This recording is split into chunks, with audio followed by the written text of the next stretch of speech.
The crystal spires of the Zephyrian capital stretched toward 3 purple suns, their surfaces reflecting the eternal twilight that bathed the planet in shifting hues of violet and gold. Princess Valara stood on the highest balcony of the royal tower, her forearms crossed in a gesture of profound irritation. Her skin, normally a brilliant shade of turquoise that marked her royal bloodline, had darkened to an angry teal. Below in the courtyard, her pet created another mess.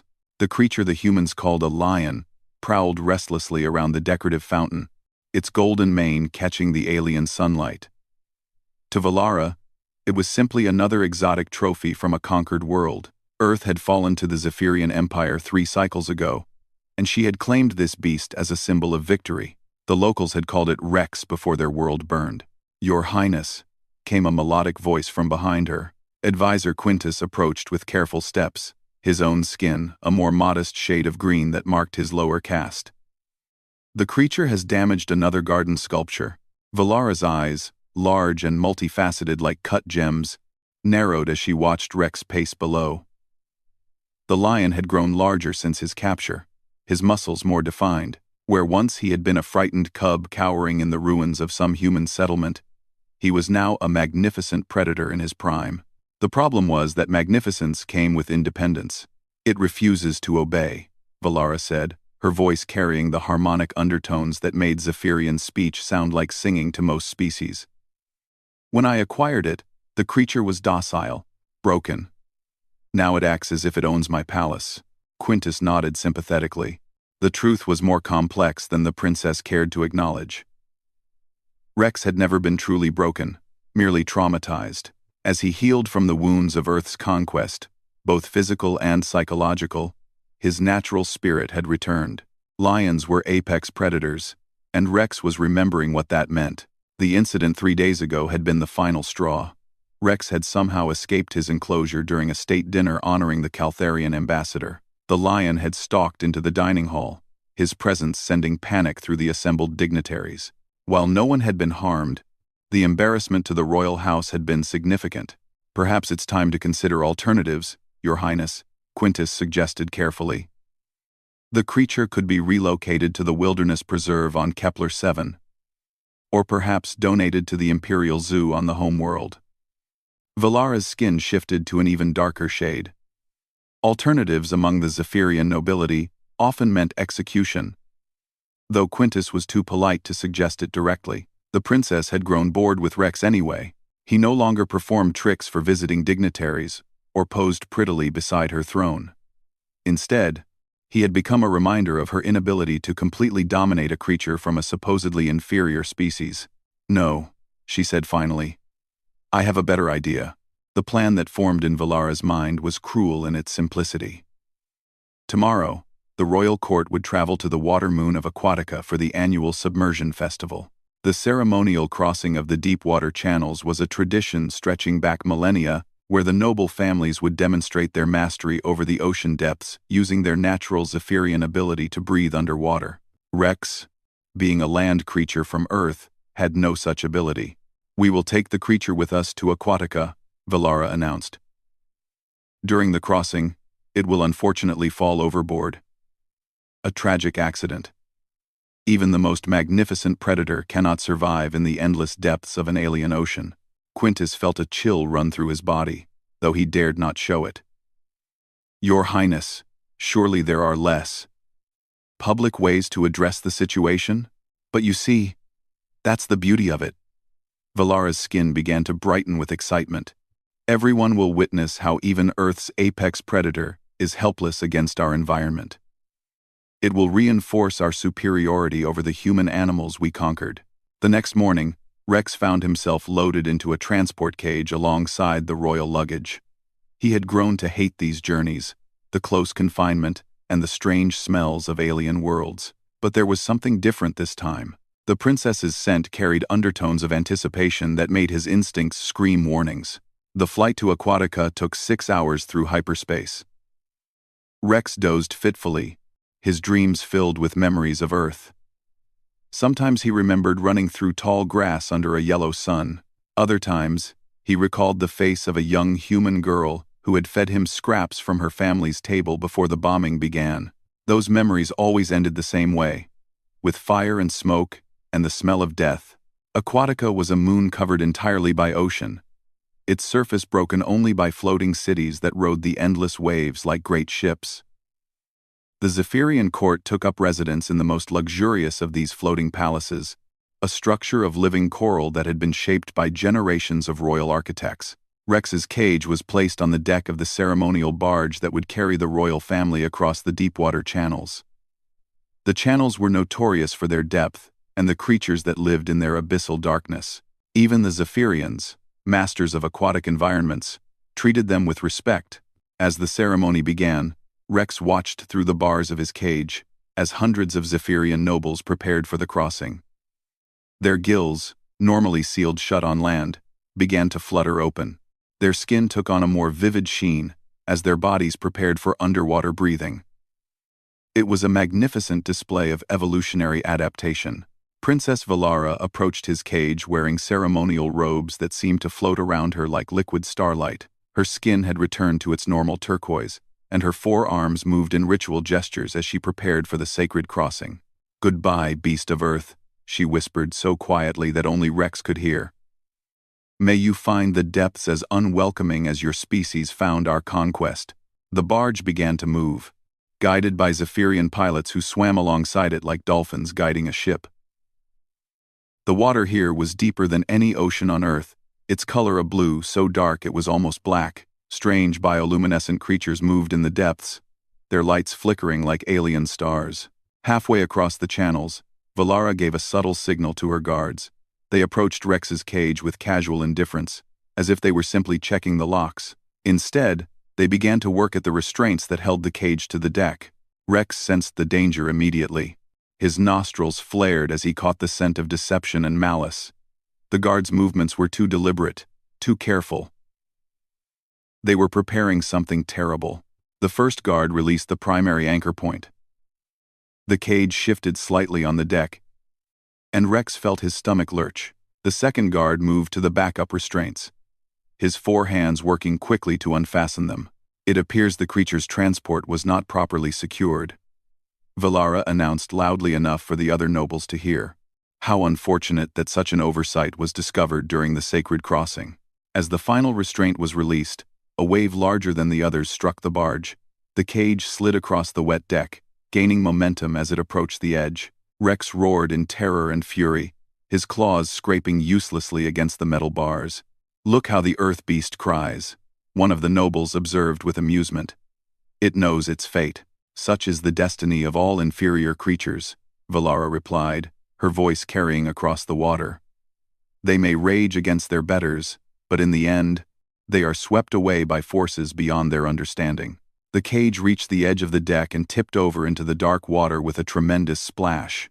Rex's roar was cut off as the ocean closed over him, the weight of the cage dragging him down into the depths of the deep water channels. The assembled nobles watched with detached interest as bubbles rose from the sinking cage.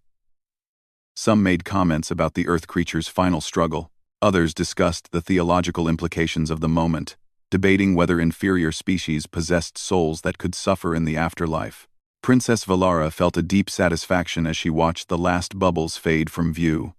The creature that had defied her authority was gone, claimed by the sacred waters of her people's most holy site. It was, she thought, a fitting end to an embarrassing chapter in her life. None of them noticed the small military transport that had been following at a discreet distance throughout the ceremony. Its human pilot, Staff Sergeant Maria Santos of the Earth Resistance, had been tracking the royal procession for 3 days, hoping to gather intelligence on Zephyrian military movements. Instead, she had witnessed an act of casual cruelty that made her blood boil. Santos had grown up on a ranch in Texas before the invasion. She knew lions, had worked with big cats at wildlife sanctuaries during her college years.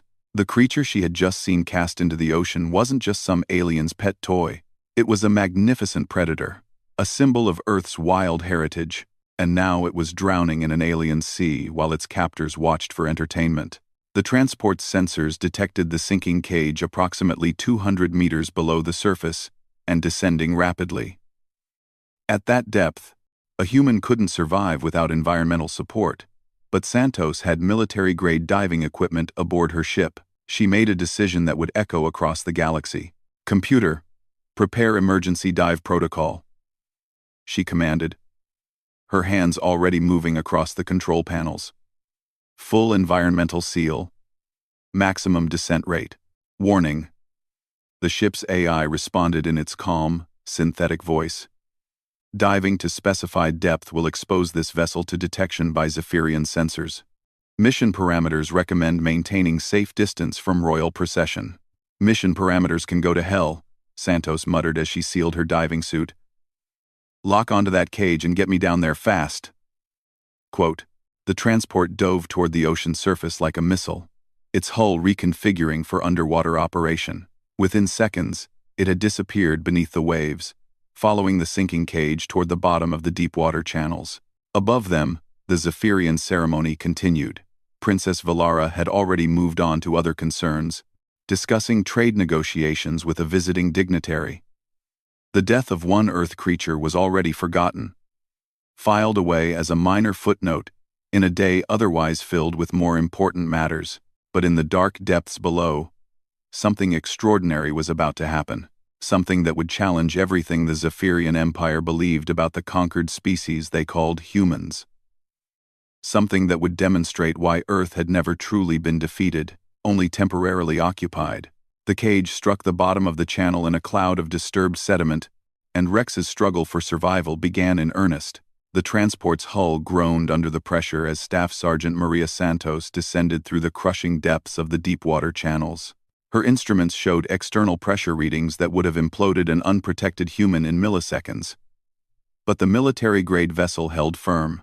The darkness outside was absolute, broken only by the ship's powerful lights and the occasional bioluminescent flash from some deep-sea creature. "Target acquired," the ship's AI announced. "Metallic cage structure detected at depth 2,400 meters. Life signs detected within containment structure." Santos felt her heart skip. The lion was still alive, barely, but alive. "How long until atmospheric seal fails?" she asked, checking her diving equipment one final time. "Estimated survival time for air-breathing organism in current conditions: 4 minutes, 37 seconds, 4.5 minutes. Santos had trained for underwater rescues during her military service, but never under these conditions. The deep-water channels weren't just deep, they were actively hostile to surface life.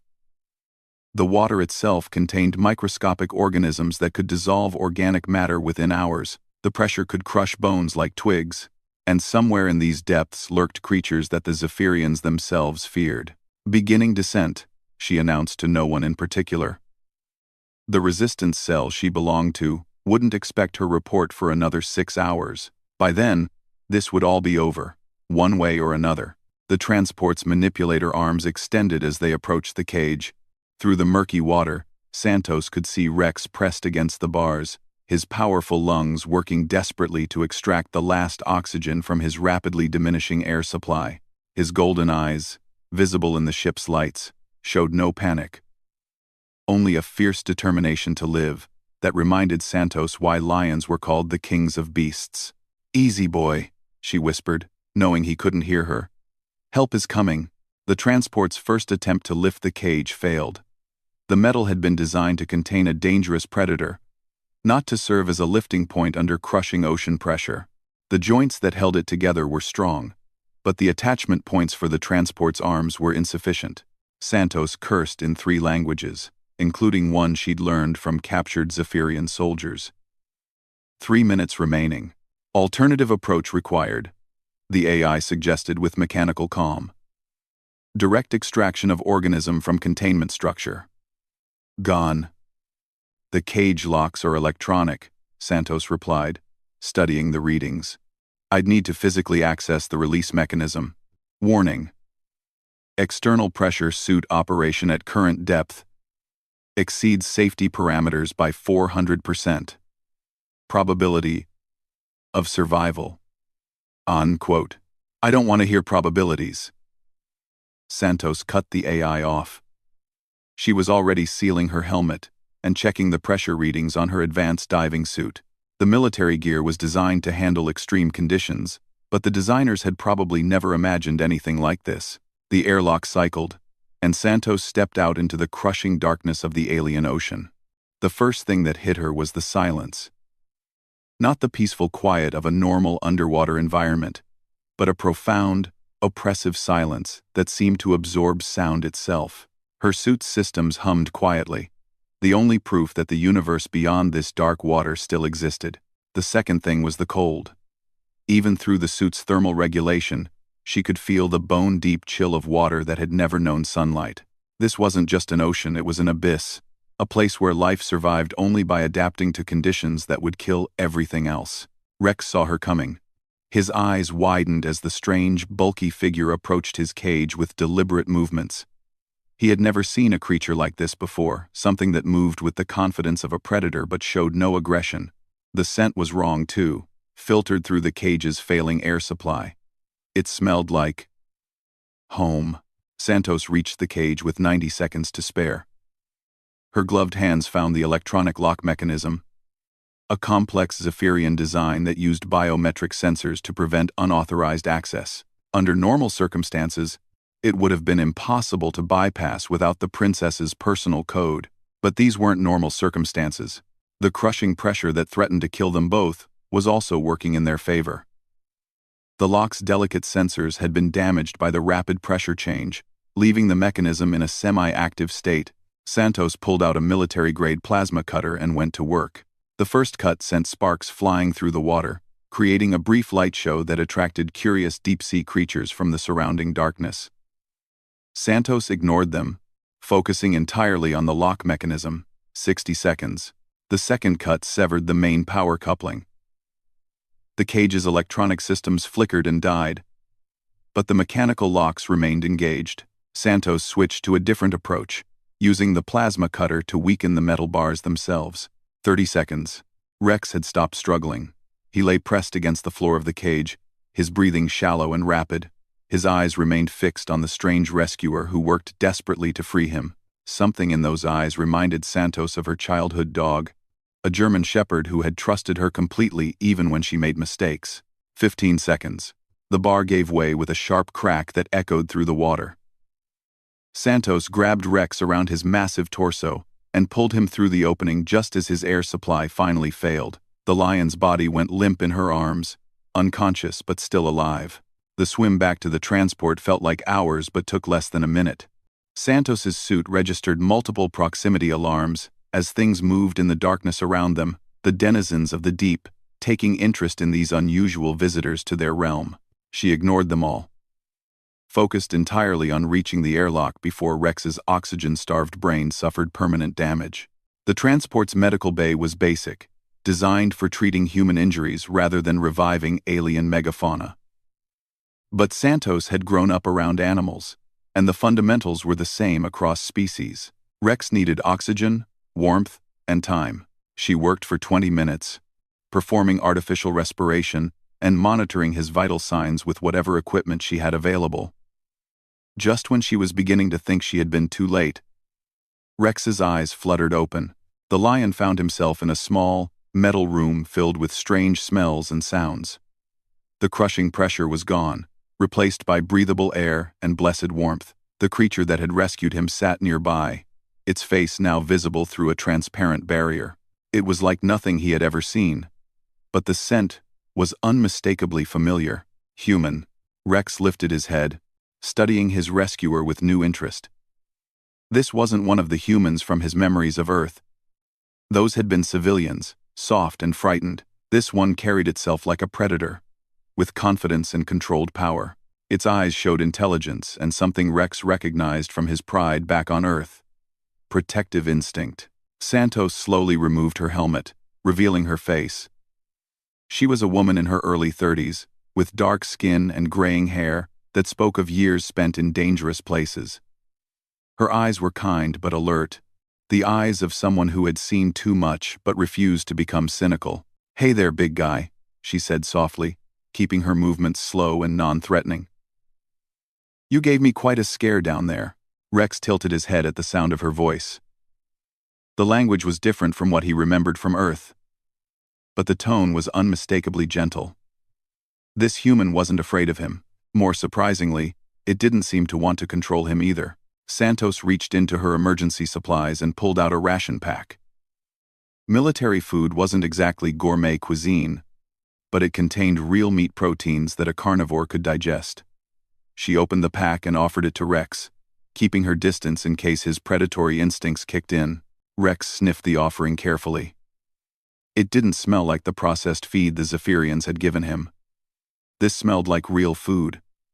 Like prey. He took it carefully from her hand, his massive teeth never coming close to her fingers. "Good boy," Santos said, settling back against the wall.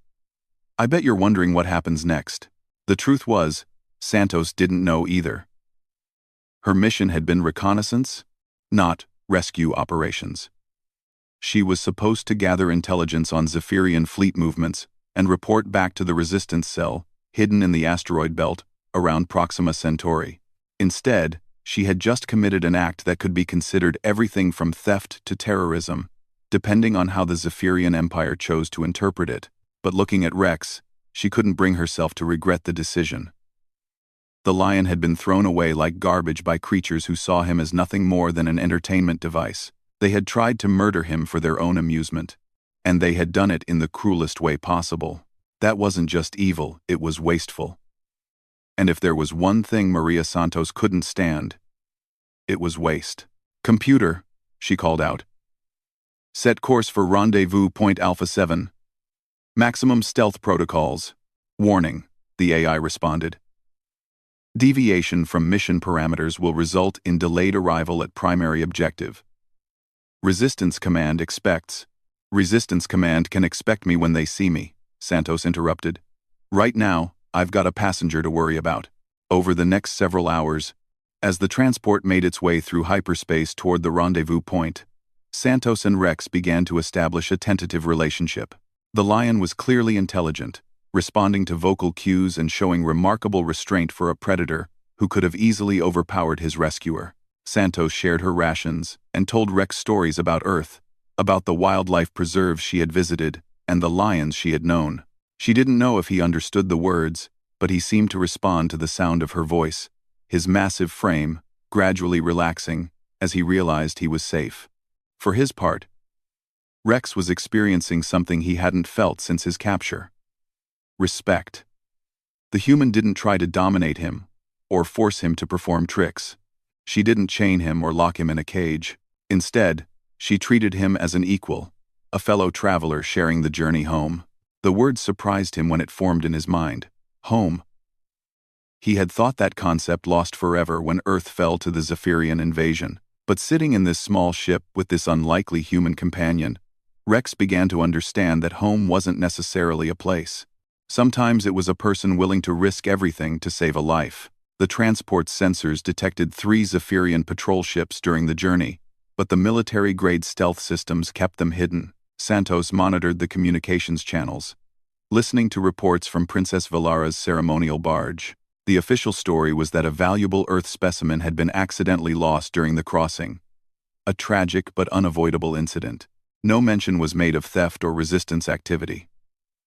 As far as the Zephyrian Empire knew, Rex had simply drowned in the deep-water channels. Another casualty of their casual cruelty. "They don't even know you're gone," Santos murmured, watching Rex sleep on the padded floor of the medical bay. "To them, you were already dead the moment they threw you overboard." But Rex wasn't dead.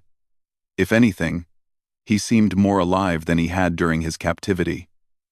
His eyes were brighter, his movements more confident. The trauma of his near-death experience was already fading, replaced by something Santos had seen in other rescued animals. Hope. The rendezvous point was a hollowed-out asteroid that served as a temporary base for resistance operations. Santos's cell operated out of a network of such bases, moving frequently to avoid detection by Zephyrian patrols. It wasn't much to look at, just converted mining tunnels and prefabricated living modules, but it was free human space.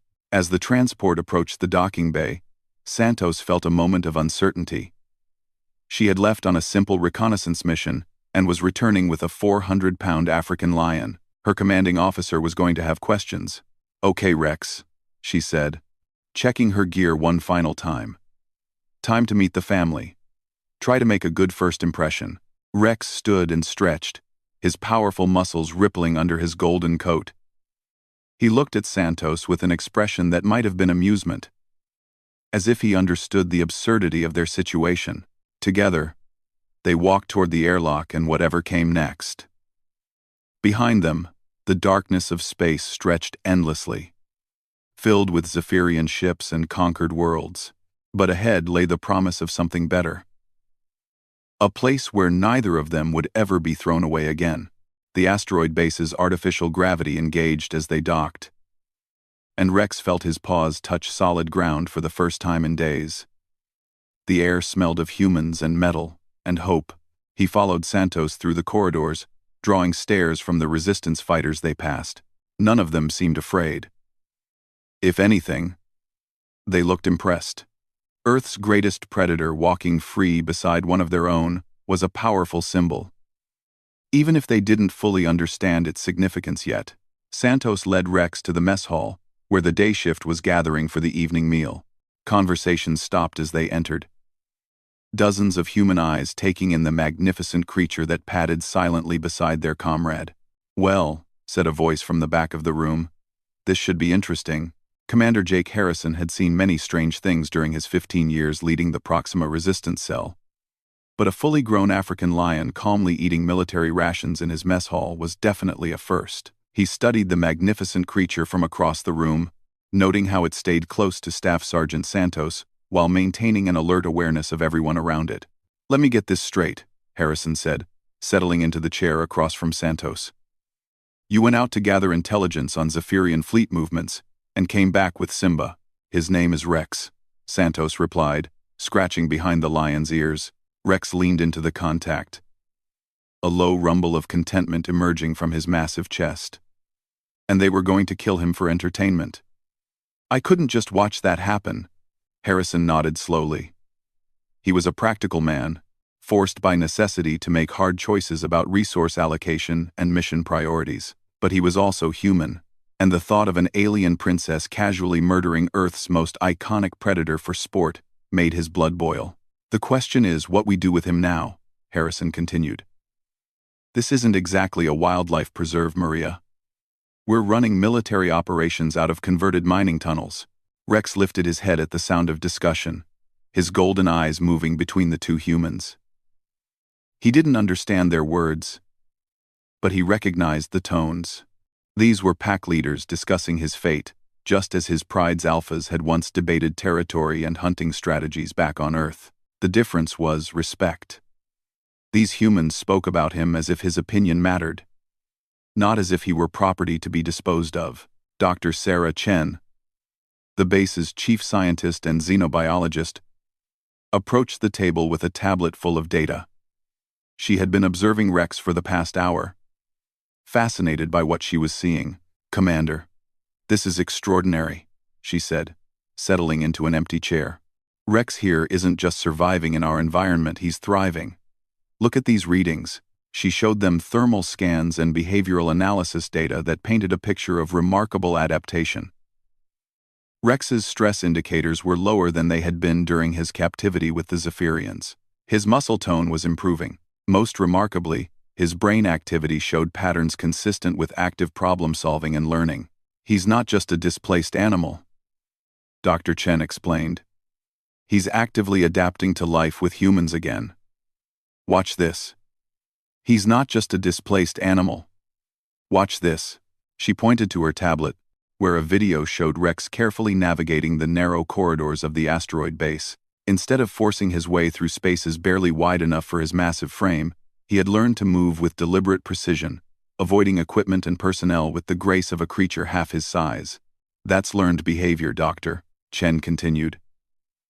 "He's figured out how to be a 400-pound apex predator in a space designed for humans, and he's doing it without causing problems for anyone." Santos smiled as she watched the video. "He's smart. Smarter than the Zephyrians gave him credit for." Over the following weeks, Rex proved Dr. Chen's analysis correct. He established routines that worked around the base's operations, finding quiet spaces to rest during the busiest periods, and emerging to socialize when the corridors were less crowded. The resistance fighters, initially nervous around such a powerful predator, began to accept him as an unusual but welcome member of their community.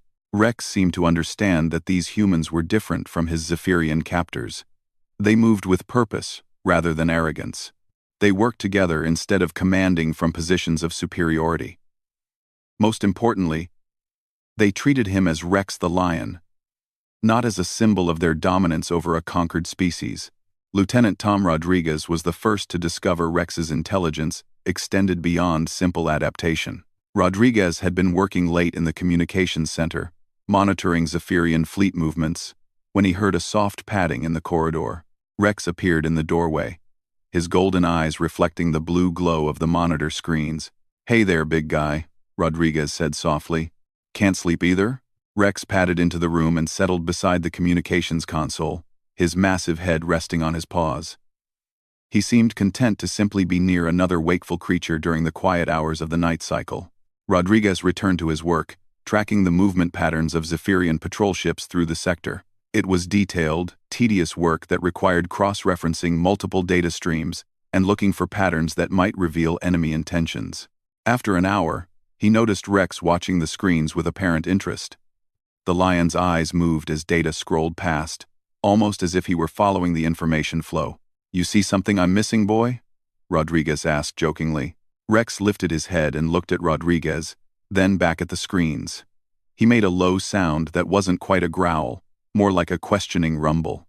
Rodriguez followed Rex's gaze to a particular data stream showing ship movements near the Kepler system. At first, nothing seemed unusual. Then he noticed a pattern that was almost invisible unless you knew what to look for. 3 ships moving in a formation that appeared random but actually followed a specific mathematical sequence. "Son of a bitch," Rodriguez whispered. "That's a search pattern." He quickly ran the data through the analysis program, confirming his suspicions.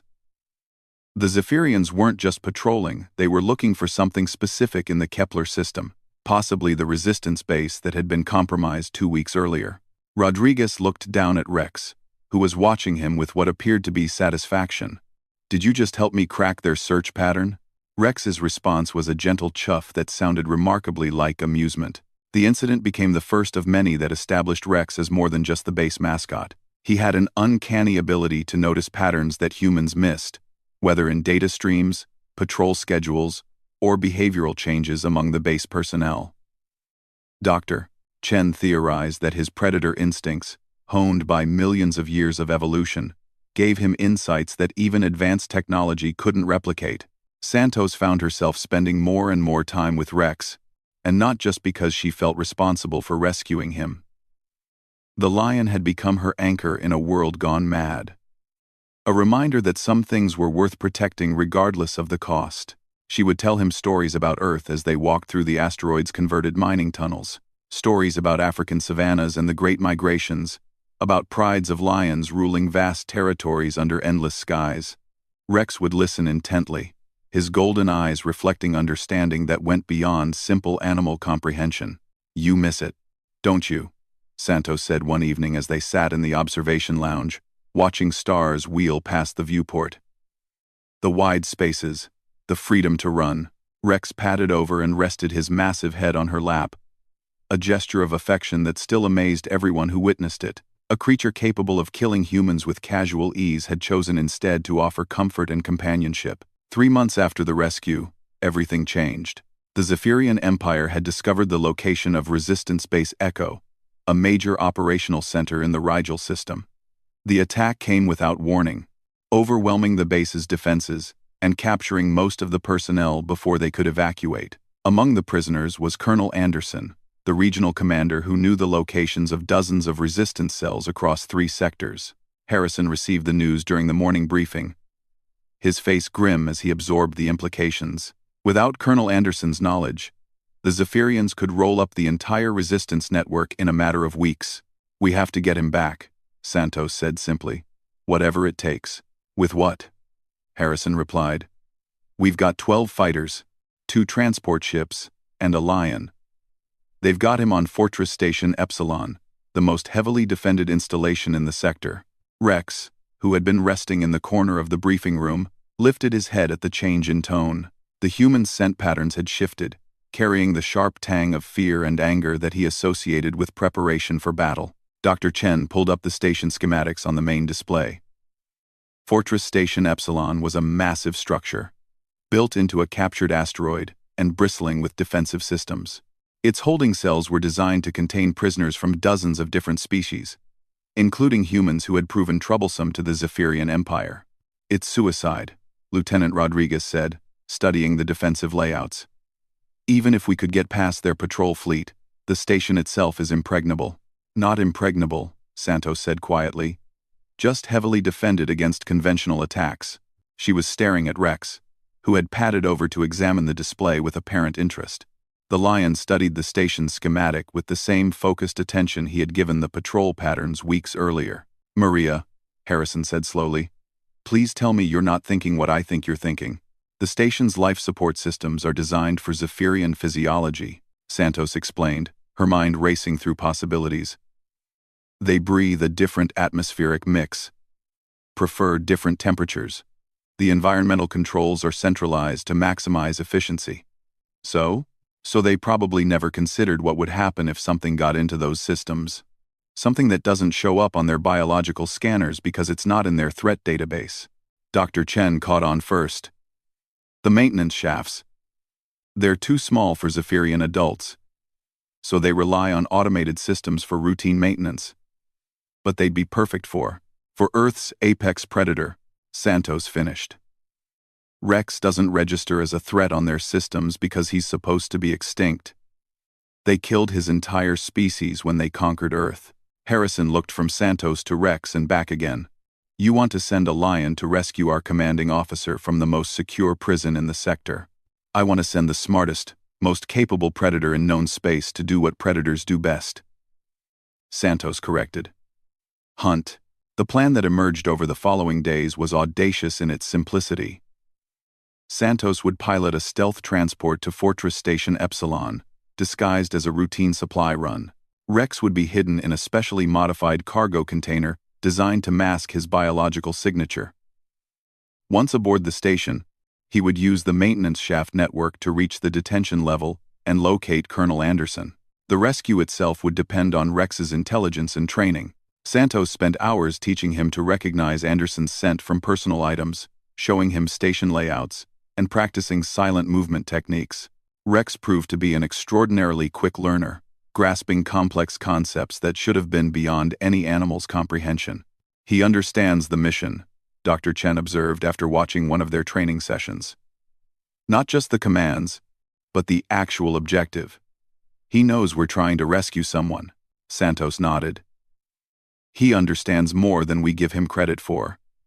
Question is whether we understand enough about what we're asking him to do." The night before the mission, Santos sat with Rex in the observation lounge, both of them watching the stars in comfortable silence. Tomorrow would bring either triumph or disaster, with little middle ground between the two possibilities. "You don't have to do this, you know," she said softly. "I rescued you so you could be free, not so you could risk your life for us." Rex turned to look at her, his golden eyes reflecting the starlight. Then, he did something that surprised even Santos. He placed one massive paw on her hand, a gesture of reassurance and determination. In that moment, Santos understood something profound about the bond they had forged. Rex wasn't just grateful for his rescue, he had chosen to become part of something larger than himself, something worth fighting for. He had found his pride among the humans of the Resistance, and he would defend it with all the courage and cunning that had made his species legendary. The next morning, Santos and Rex departed for Fortress Station Epsilon aboard a heavily modified stealth transport. Hidden in the ship's cargo bay, Rex waited with the patience of a master hunter, while Santos piloted them through the most dangerous mission either of them had ever attempted. Behind them, the asteroid base continued its quiet work of rebellion, but now with a new understanding of what it meant to be human. They had witnessed something remarkable in the bond between Santos and Rex, a demonstration that humanity's greatest strength wasn't their technology or their adaptability. It was their refusal to abandon those who depended on them, regardless of species, origin, or the odds against success. even when the one depending on them happened to be a 400-pound African lion with the heart of a warrior and the soul of a king.